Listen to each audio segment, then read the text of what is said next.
Big news from the world of basketball today. After 12 years of leading the Toronto Raptors, Masai Ujiri is out as president. We're talking to fans, analysts, and hearing from MLSE. And it's a very special day for students, teachers, and maybe even some parents. School is out for summer. We're going to take you through all the last day excitement in moments. And staying in the classroom, the Ford government's crackdown on school boards continues tonight. The Education Ministry now taking control of 4 school boards accused of financial mismanagement. That includes the TDSB. And Pride Festival weekend is here. This is a live look of the start of it. It means a ton of road closures as well. We're going to tell you more about that. Plus, CP24 will have special live programming from the big parade this weekend. You're watching Live at 5.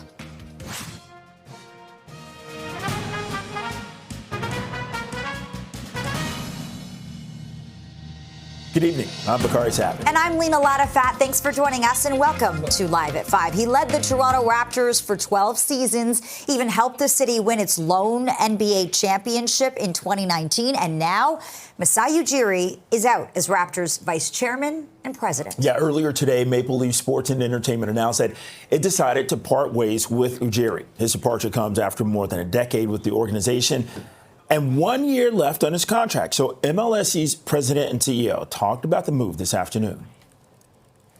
13 seasons is an extremely long time in a sports leadership role. As I said, change is inevitable. And what we really thought is, with the current status of our team and the foundation that, well, Masai has built, that this was the time to make the change. The roster is in place. All our players are signed at the luxury tax limit.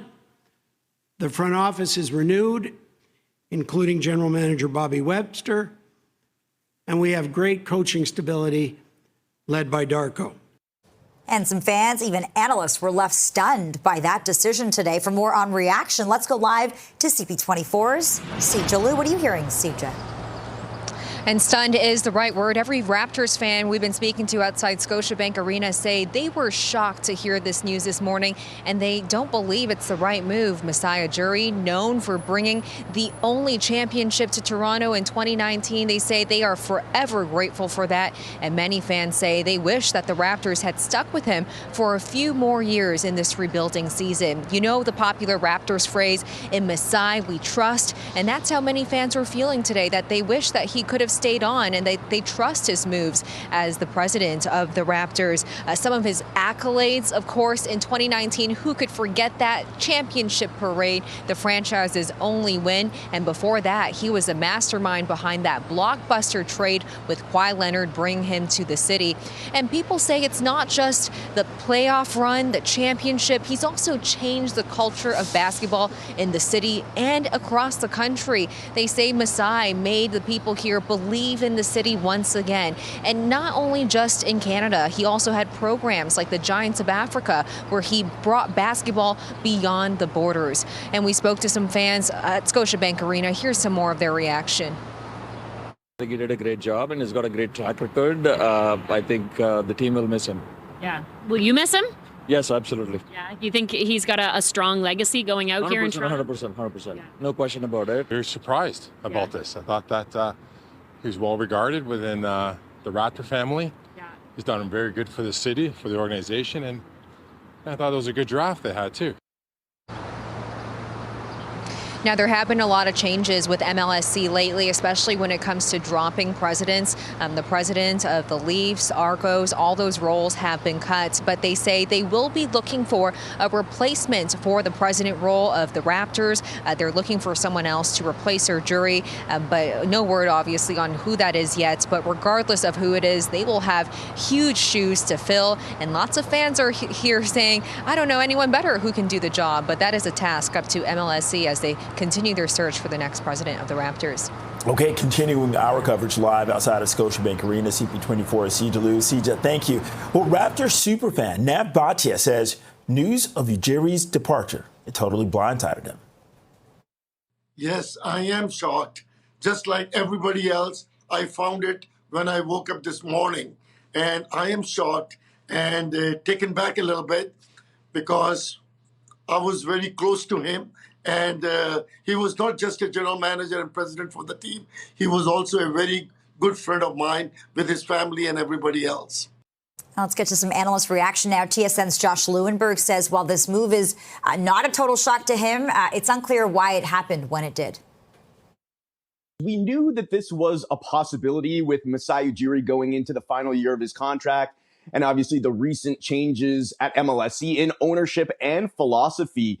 But the timing is surprising, coming one day after the draft. And I saw Masai Ujiri a couple days ago. He seemed jovial. He seemed like himself. I certainly didn't get the sense that this was imminent. So a lot of questions. What we do know is that Bobby Webster will stay on for now as general manager. He's recently been given a contract extension, and MLSE has hired an executive search firm to find a replacement for Ujiri. And TSN's Matt Koss says that this is going to hurt the Raptors organization on a lot of levels. As of right now, this feels like they wanted to cut costs, so they let him go a year early. I don't expect them to replace Masai Ujiri, certainly not with someone as talented as him. Remember, he was Executive of the Year when Toronto brought him in. And the vision, absolutely. And the work he does with Giants of Africa, where we're seeing more players from that continent coming to the NBA, being drafted by the NBA. And with Masai Ujiri, you had someone that was in touch with that would know more of the players, more of the coaches, more of the owners in Africa. And now you've lost that valuable resource. And we're going to take you back to 2019 for a minute. That was, of course, when the Raptors won the NBA championship. It was a magical time in the city. And John Tory was the mayor of Toronto when it happened. He reflected on Ujiri's impact on the city back then. He led this team to a championship, and he led the city to a championship, and an outpouring of celebration and positive feelings that were the likes of which we've never seen before. I hope we will again when it comes to both the Raptors and the Leafs with the Stanley Cup. But there was more to it even than that. I mean, and as you said, he did take the bold decisions that were necessary to get there. You remember when he did the trade that brought Kawhi Leonard here, a lot of people were kind of questioning that, and some players were sent away. But this is part of the ebb and flow of sports, and it extends from the players that are going on the court all the way to the president's office, that things change. Right now, it's 5:07. Let's get a check on the exodus out of town over the long weekend with CP24 traffic specialist, Angela and Bois. You're right. It is a mass exodus. People are trying to, start their weekend right. It's going to take them a while to do that. It's still busy go. And a couple of problems in the mix. We'll start with issues I've been watching for the last little bit. This is the southbound lanes of the 400 lane at Bakari, just through Finch. So the right lane of the highway is blocked, and then the exit ramp, it's single file on the exit ramp because of this collision as well. Looks like one vehicle had ended up in the grassy ditch. So if you're making your way through, more heavier on the exit ramp than it is on the highway through here. So that's always a good sign. Not the best sign is the drive on the 427, in particular on the southbound side. The delays actually extend from Bloor. They continue on to the Niagara-bound QEW out to approaching Dixie because of this ongoing collision blocking the two right lanes. And you know what? Always taking a look at the 401 to see what it's doing. It's still very slow going across the top of the city and continues slow out to Durham. It's that mass exodus Bakari was talking about as drivers try to make their way home or to their cottages. I'll send it back to you. This CP24 traffic report is brought to you by 407 ETR. Enjoy the journey with a stress-free commute. It is Pride weekend in Toronto with plenty of events on tap, including marches and the big parade on Sunday. Okay, with that, here's a live look at Church Street in the Village. This is the center of activity with the Pride Street Fair. So Church Street, it is closed to vehicles from Dundas to Hayden Street, and Wellesley Street is closed from Yonge to Jarvis. The closures, they're going to be in place until Monday morning. There will be additional road closures, including on Yonge Street for the Trans March, which begins at 7 o'clock tonight with the rally at Hayden and Church tomorrow. The Dyke March begins with the rally at Hayden and Church at 1 p.m. It's now 5:09, 24 degrees in the city. You're watching Live at 5. 2 assault rifles have been seized. 3 teenagers, they've been arrested after a crash in Etobicoke. We're going to speak with CP24's crime analyst Steve Ryan about this story. That's next. Frankly, it's very, very disturbing that the 3 youths that are all under the age of 18 are driving around with this firepower that there's only one reason to have that type of weapon and the amount of ammunition they had, and that's to cause destruction. All right, so police have seized 2 assault rifles and 3 teenagers. They've been arrested. This is following a crash in Etobicoke. Yeah, they also say the teens were out on bail on firearm charges at the time. CP24's crime analyst Steve Ryan joins us live with the story. What is the backstory here, Steve? What happened? So according to the Toronto Police, Thursday night just before 11:30, a coach officer and a new recruit were patrolling in North Etobicoke. They went to stop a vehicle for it had one of its headlights out. When they put the cherries on to stop the vehicle, the car took off, crashed into a tree. 4 people took off. 3 have been arrested, 3 youth between 15 and 17, and 4 firearms were seized, 2 loaded handguns and 2 assault rifles, both with 30 rounds in them each. Okay, so Steve, this begs the question of talking about policing. Policing is dangerous, but talk about the added element when someone's already out on bail. Yeah, so these 3 young offenders were out on bails for previous firearms offenses. So it's always a concern for the general public and for the police when all that stands between somebody who's out on a bail from getting away or being taken back into custody is that uniform that's before them. It's very, very dangerous for the police. So in this particular instance, thankfully, none of these kids decided to open fire with these 30-plus rounds in each of these guns because it could have been absolute chaos. Steve, why are we hearing more and more of people out on bail committing these crimes? What's going on? Yeah, great question. So there is already legislation in place when it comes to bail.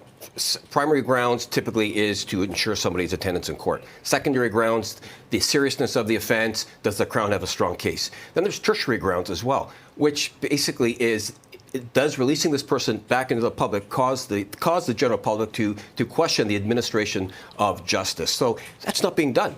And kids or those being charged are being released out and being and are reoffending. And one of the solutions, or one of the reasons we are told that people are being released on bail, is because the jails are overcrowded. Okay, so we need to talk more about that. What is going on with the jails?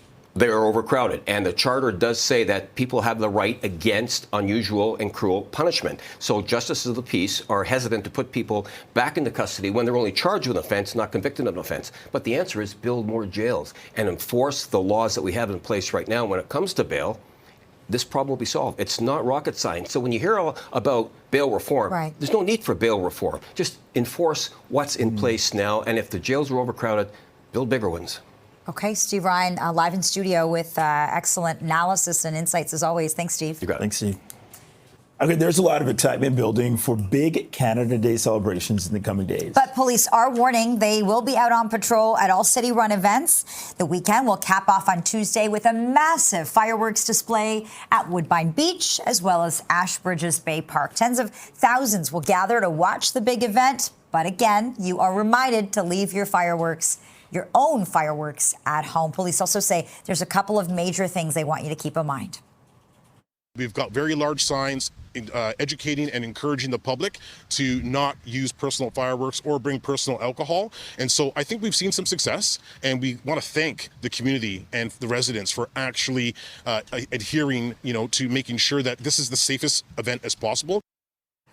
There's also a major fireworks display set for Centennial Park in Etobicoke, the Harbourfront Center, and Mill Aspen Square. Yeah, lots of locations to explore. It's 5:15, 24 degrees. You're watching Live at 5. U.S. President Donald Trump says that talks with Canada are off. We're going to have more on what that means for the trade war. That's next.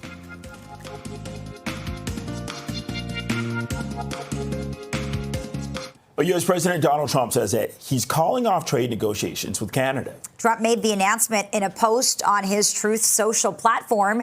He says he made the decision in response to Canada's digital services tax on U.S. tech companies.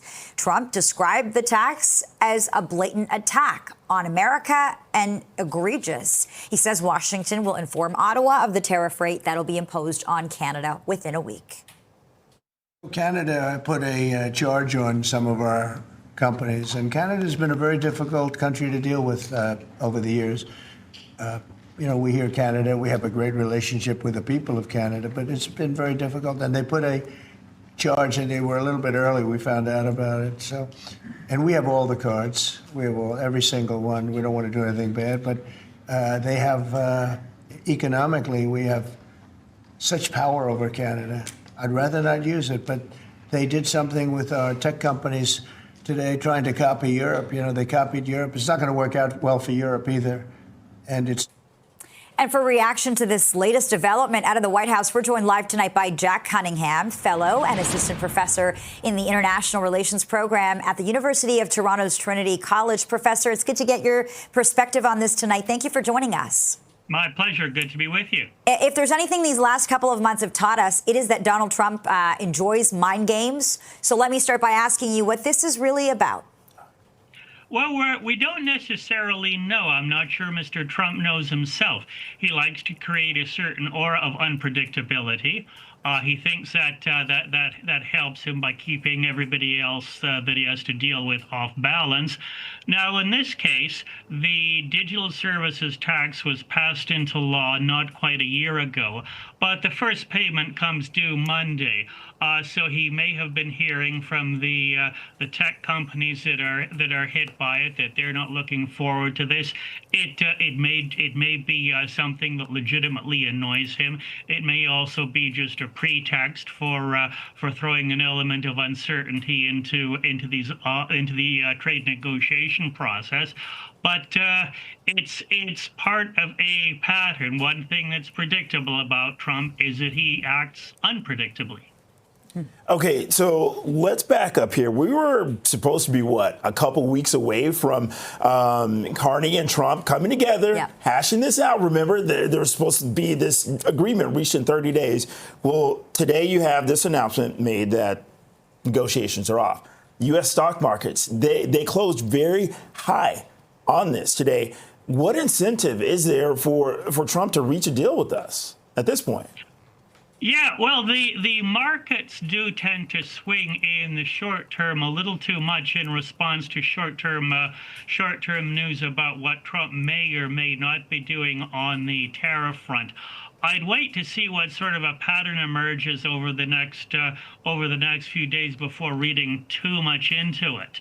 But it may be a reflection of the fact that one sector of the U.S. economy that has been performing very well in the markets is the tech sector. That isn't particularly fond of this tax. So we'd have to see a bit of a breakdown on the stock numbers to see how much of the increase is in the tech sector. The Prime Minister's office has released a statement in response to this latest development, and part of that says that the Canadian government will continue to engage in these complex negotiations with the U.S. In the best interest of Canadian workers and businesses, not really mentioning the tax in question here. How do you expect the Mark Carney government to respond, and should they consider scrapping the tax in order to appease the American president? I don't think they should consider it. If you make concessions to Trump, he tends to simply demand more concessions. Appeasement doesn't work particularly well with them. And I would advise them to keep their eyes on the ball. Don't be distracted too much by his rhetoric about the digital services tax. Focus on the broader picture. Try to press hard on other issues. Maintain retaliatory tariffs that are in effect, and if need be, bring in new ones. But don't overreact to every post Trump makes. It plays into his hands, it gratifies his ego, and it reinforces his sense that he's keeping everybody else off balance. So pay more attention to what he actually does than to what he says. Jack Cunningham, fellow and assistant professor in the International Relations program at the University of Toronto's Trinity College. Thank you very much for your insight and time this evening. Thanks so much. My pleasure. Good to be with you. It's 5:22, 24 degrees. This is Live at 5. Well, school's out for the summer. We'll take a look at how the last day of class was marked right here in the GTA. You're looking at some really excited children. We'll be right back. It is a great day to be a kid. School is now out for summer.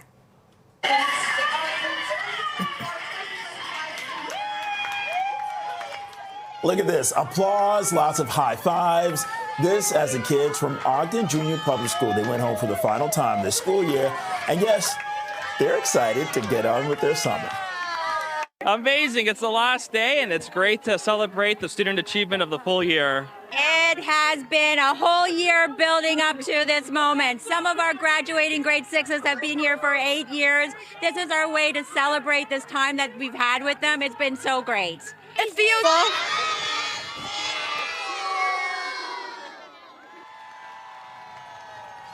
Their cheers say it all. So do their smiling faces. And earlier today, CP24 was at Fern Forest Public School. That's in Brampton for a special celebration to mark the last day of school. Grade 5 students here will be moving on to a new school next year. We caught up with the kids to see how they're feeling heading into summer break.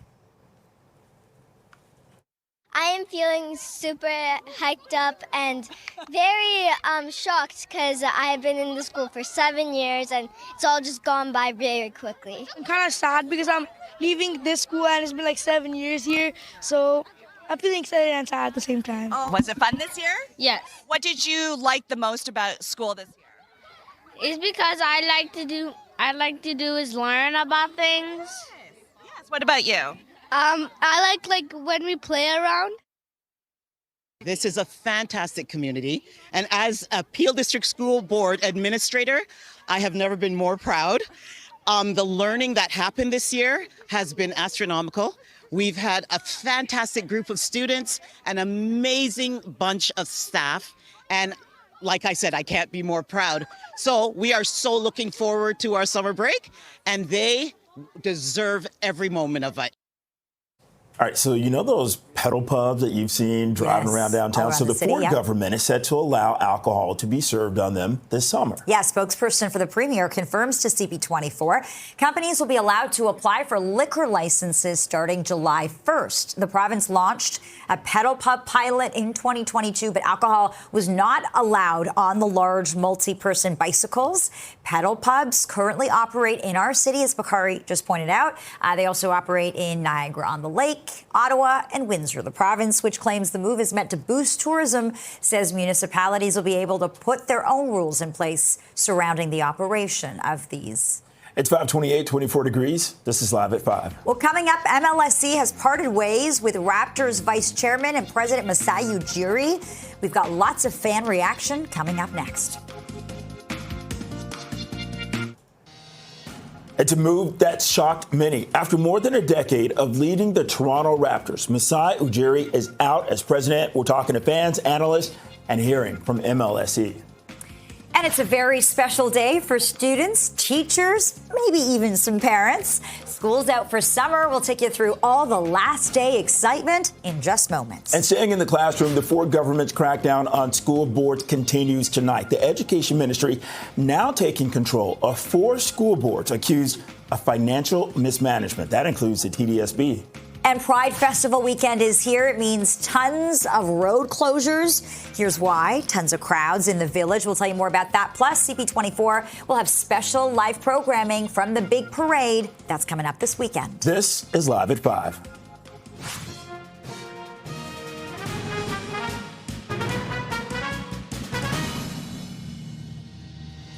Good evening, and thank you for joining us. I'm Lena Latifat. I'm Bakari Savage. He led the Toronto Raptors for 12 seasons, even helped the city win its lone NBA championship in 2019. And now Masai Ujiri is out as Raptors vice chairman and president. Earlier today, Maple Leaf Sports and Entertainment announced it is decided to part ways with Ujiri. His departure comes after more than a decade with the organization and 1 year left on his contract. MLSE's president and CEO talk more about the move today. Why the timing now? So Masai and I spoke over a month ago, and he asked that if a change were to happen, that it was post-draft. And that made the most sense. Not to disrupt the draft process. You know, we were holding the 9th pick, a top 10 pick. And of course, Masai's, not only his area of passion, but his area of expertise. He's prolific when it comes to the draft, and we were grateful to have him as the person with Bobby leading our draft. Yeah, and some fans and experts, they were left stunned by the decision today. Yeah, let's go live to CP24's Sija Liu for more reaction to this. This is certainly something that has a lot of people talking in our city, Sija. Absolutely. Fans say that change is inevitable, but they definitely did not see this one coming this morning. And overwhelmingly, the fans that we have been speaking with say they believe this is a huge mistake, that Masai Ujiri is the backbone of the Raptors organization, and that in Masai they trust. That is the phrase fans have been going with over the last 12 years as the president of the Raptors, and they are disappointed to see him leave. A lot of them say they wish he had stayed on for a few more years to help the Raptors rebuild in their season. And Masai, a lot of them thanking him for, of course, that 2019 championship he brought to the city. The only championship in franchise history, such a magical day for the city, seeing the streets filled and the city come alive. They say Masai really helped them believe in the city again, and not just in the city, not just in the country, but also his impact on basketball around the world. You think of the Giants of Africa, the Basketball Beyond Borders program he brought to bring African players into Canada to help grow the game. And a lot of fans also have some questions about the timing of this. Masai had 1 year left in his contract. This news comes just 2 days after the draft, and they're wondering what is really behind all of this. We're hearing more from some of these fans outside Scotiabank Arena today. Take a listen. Well, I was very disappointed because he did do a very good job putting the team together, especially during the championship years, and it just gives him enough time to rebuild another team. So I don't know what's the length of his tenure here, but sometimes you definitely have to rebuild another team. You got to show some type of progress that you're building towards. When I first woke up and seen it, my initial reaction was sadness. You know, he done a lot for the city. He grew the sport globally, and the biggest thing about Masai that sticks out to me, remember when he said, believe in yourself, believe in our city. You know, for the longest time, fans were negative about attracting free agents. Masai changed the culture and the thought around the team, you know what I mean? I was really surprised. Like, I couldn't believe it that he'd be leaving. I felt like such a big part of the team. And then after that, obviously just really sad to, like, a lot of Raptors fans too, I imagine. Yeah, so you definitely can't forget about that 2019 championship, and also Ujiri behind that blockbuster deal that brought Kawhi Leonard here, which ultimately led up to that championship. So a lot of fans thanking him for bringing that ring to the city, saying this is something they will never forget. But this trend of change at the MLSE is happening. For example, the Leafs, they got rid of their president and aren't filling that role. However, in this situation, it will be different. MLSE plans on hiring someone else replacing Ujiri. They haven't said who that is, but Lena Bakari, whoever it is going to have huge shoes to fill after Masai Ujiri. Yeah, that is for sure. Sija Liu reporting live from outside Scotiabank Arena tonight. Sija, thanks so much. And TSN's Josh Lewinberg says the Raptors are going to have a really hard time replacing Ujiri. I'm not sure how appealing it's going to be for an external candidate coming in, already having a GM and leadership team in place and recently extended. So it's going to be interesting to see how this shakes out over the coming weeks and months. But one thing is for certain is it's going to be very strange to imagine this organization without Masai at the very center of it. This is the start of a new era, and it's going to be really, really tough to top the Masai era. And TSN's Matt Koss says that Ujiri had to make some bold moves in Toronto and also some heartbreaking decisions. Courage. It took courage to make that move, because a lot of times when you're a general manager, your job is to stay employed as long as you can. So sometimes you play it safe. If they hadn't traded, the Jakob Poeltl, DeMar DeRozan for Kawhi Leonard, they would have won 50 games the next year and the year after that, and it would have been the safe move. But instead, you made a move for Kawhi Leonard, who you knew you were only going to have for one season, and he did it. But you also saw Masai Ujiri in tears. He had a very good relationship with DeMar DeRozan. Same thing when he had to trade Pascal Siakam. So you could see the empathy there. And it was really interesting listening to Raptors superfan Nav Bhatia talking about this departure today. He says he was totally blindsided. He also says Ujiri's done more for basketball in Canada than we could ever thank him for.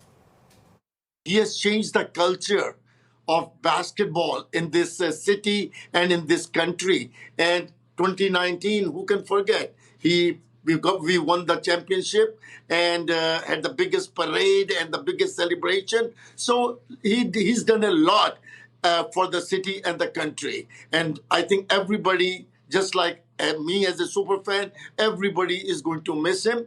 but he's leaving us in good shape. Okay, Selena, let's go back to 2019. That's when the Raptors won the NBA championship. John Tory was mayor of Toronto at that time. He reflected on Ujiri's impact on the city.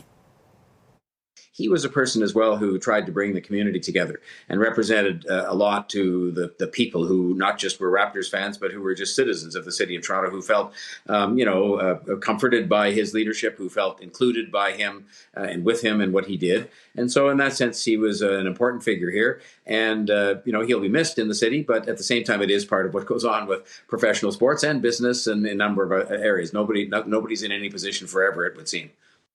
All right, it's 5:38, 24 degrees. Let's get a check on your commute home with CP24's traffic specialist, Adjoa and Siayabwa. It's the Friday before a long weekend for many people. I assume it's madness out there. It is, unfortunately, very slow. And in some areas, you might be seeing some openness, but not the case in many areas. And adding to the slowdowns are problems, which are not really impacting the drive, but are impacting the drive on the exit ramp to Finch. So this collision actually started on the ramp on the southbound 400 to Finch. Only that right lane is getting by. And if you're on the highway, we do have emergency crews that are blocking the right lane. They're probably going to reopen this lane. So if you're headed through there, just a heads up as you make your way through. Then further south, definitely seeing delays. This is because of this situation on the southbound 400 ramp that takes you to the westbound 401. It's just a stall, but it does have that left lane occupied. Once you're on the 401, it continues to be very busy across the top of the city. It's moving, but inching along as well further east as you head into Durham. Drivers trying to make their way out towards their cottages. And northbound on the 410, also barely moving. If you're traveling in towards Brampton and Caledon, major delays. On city streets, we still have this one collision blocking lanes on Rathburn and the West Mall. I'll send it back to you both, Lena and Bakari. All right, thanks, Aj. You're welcome. Pride weekend in Toronto is here. There are a lot of events on tap, including marches and the big parade on Sunday. This is a live look tonight of Church Street in the Village, which is the center of activity with the Pride Street Fair. Check out all that foot traffic. It's going to be a busy one this weekend. And there are a number of road closures to tell you about. Church Street closed to vehicles from Dundas to Hayden Street. Wellesley Street closed from Yonge to Jarvis. These closures all in place until Monday morning. There will be additional road closures, including on Yonge Street for the Trans March, which begins at 7 o'clock this evening in just about 2 hours with a rally at Hayden and Church tomorrow. The Dyke March begins with a rally at Hayden and Church at 1 p.m. And for the main event on Sunday, the Pride Parade, that's going to begin forming along Rosedale Valley Road around 8 o'clock in the morning. Then at 11 a.m., the big road closures begin with Church closed from Yonge to Bloor. Starting at noon, Bloor will be closed from Bay to Ted Rogers Way. Yonge will be closed from Church to Queen. Dundas will be closed from University to Victoria, and Bay Street will be closed from Queen to Dundas. All roads are expected to reopen right around 8 p.m. And a programming note, Gian Lee and Bill Coulter will host our special live coverage of Toronto's Pride Parade on Sunday afternoon starting at 2 o'clock. You can catch all of the action right here on CP24. The parade will also be live streamed on CP24.com and the CP24 app, so join us. Okay, looking at other headlines, more than 200 CN Tower workers could go on strike as soon as Monday. The union, which represents the 250 full-time and part-time workers at the city's iconic landmark, issued a statement today saying negotiations have reached a standstill. The deadline to reach a deal and avoid a strike or lockout, that's at 12:01 a.m. on Monday. Union members include hosts, waitstaff, bartenders, chefs, cooks, and butchers. It's 5:41, 24 degrees actually. This is Live at 5. 2 assault rifles have been seized and 3 teenagers, they've been arrested after a crash in Etobicoke. We'll talk to CP24's crime analyst Steve Ryan about this story next.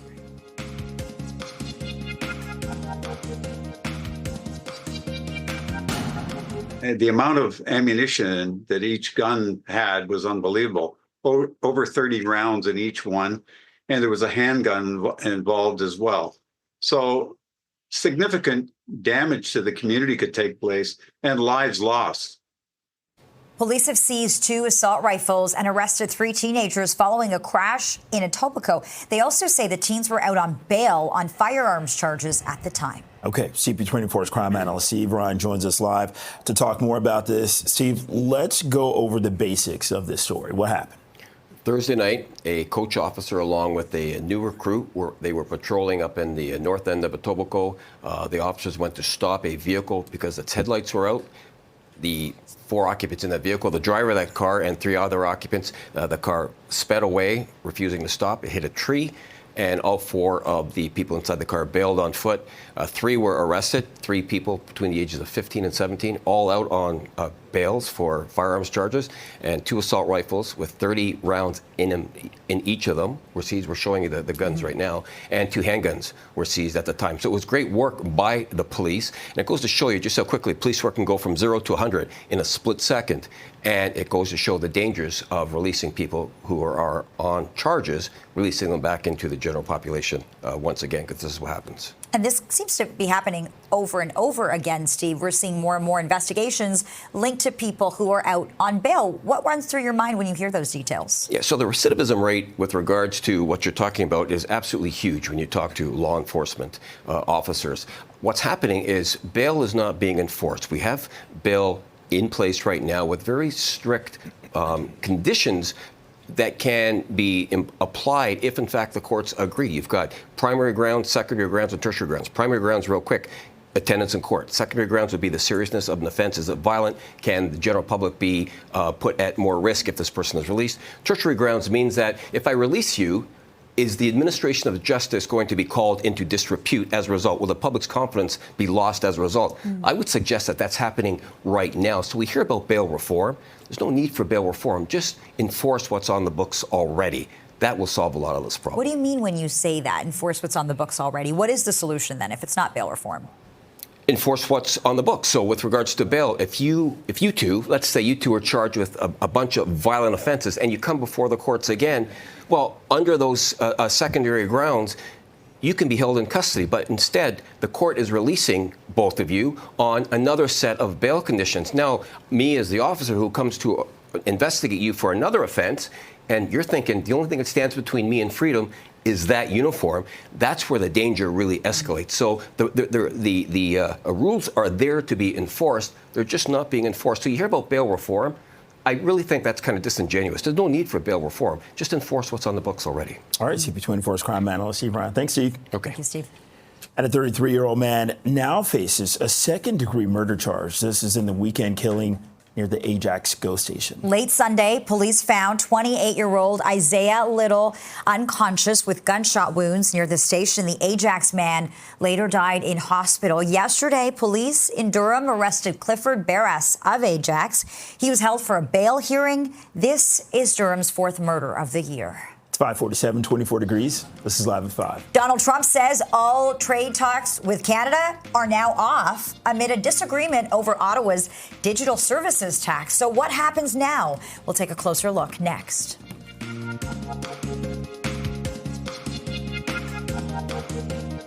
Welcome back. On the last day of school for many, Ontario Education Minister Paul Calandra says the province is taking control of 4 more school boards. Yeah, the province appointed supervisors to the Toronto District School Board, the Toronto Catholic District School Board, the Dufferin-Peel Catholic School Board, and the Ottawa-Carleton District School Board. So Calandra says this comes after financial investigations of the boards showed growing deficits, depletion of reserves, and ongoing mismanagement.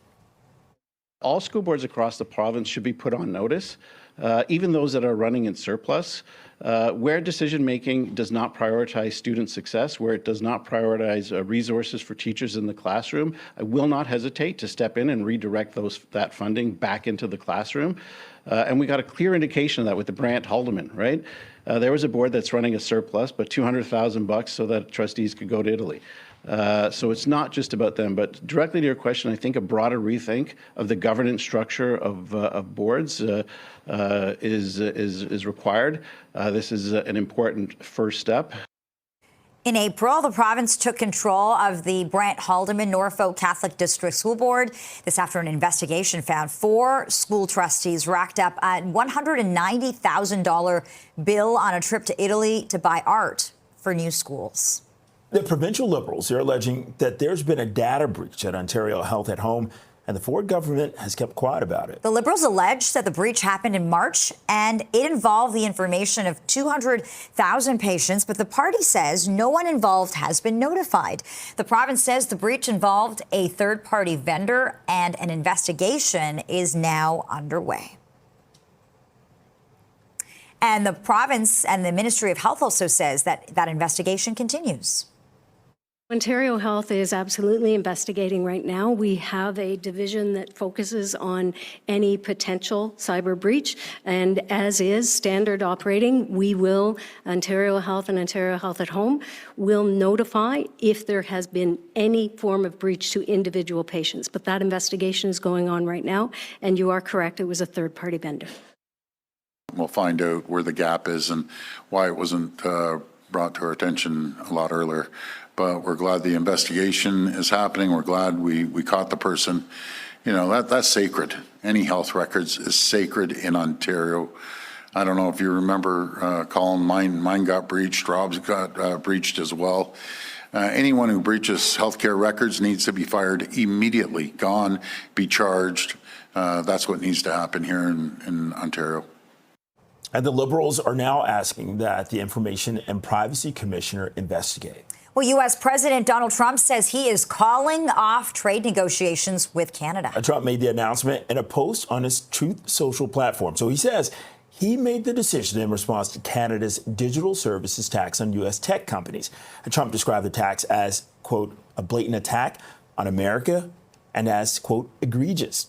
He says that Washington will inform Ottawa of the tariff rate that will be imposed on Canada within a week.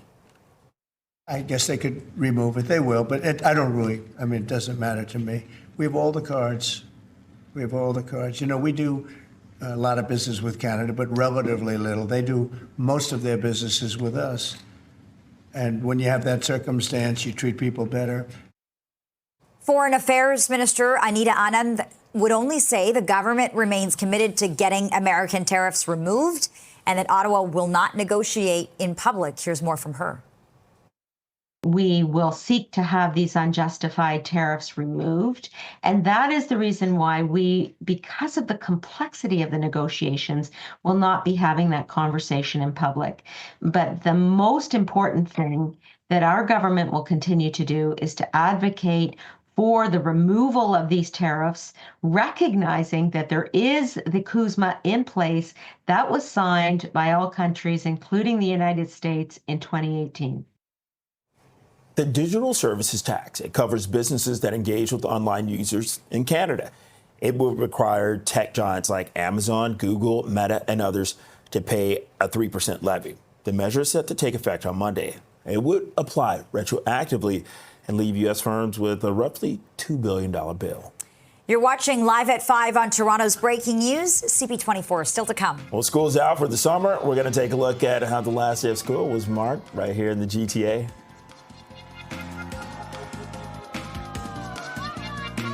It's a great day to be a kid because school's now out for summer. School's out!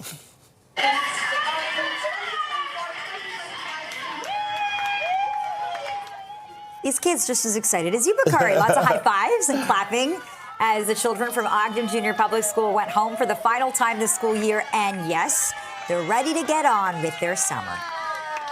How did it feel walking down these hallways for the last time? Good. Yeah. A bit And it sad, feels so a bit great. sad, a bit sad. Because I'm gonna miss my friend. Sad and excited. Because I get to do a lot of stuff during the summer, but I'm sad because I'm gonna miss my friends. I'm really happy, but I'm also really sad because I might not have too much play dates.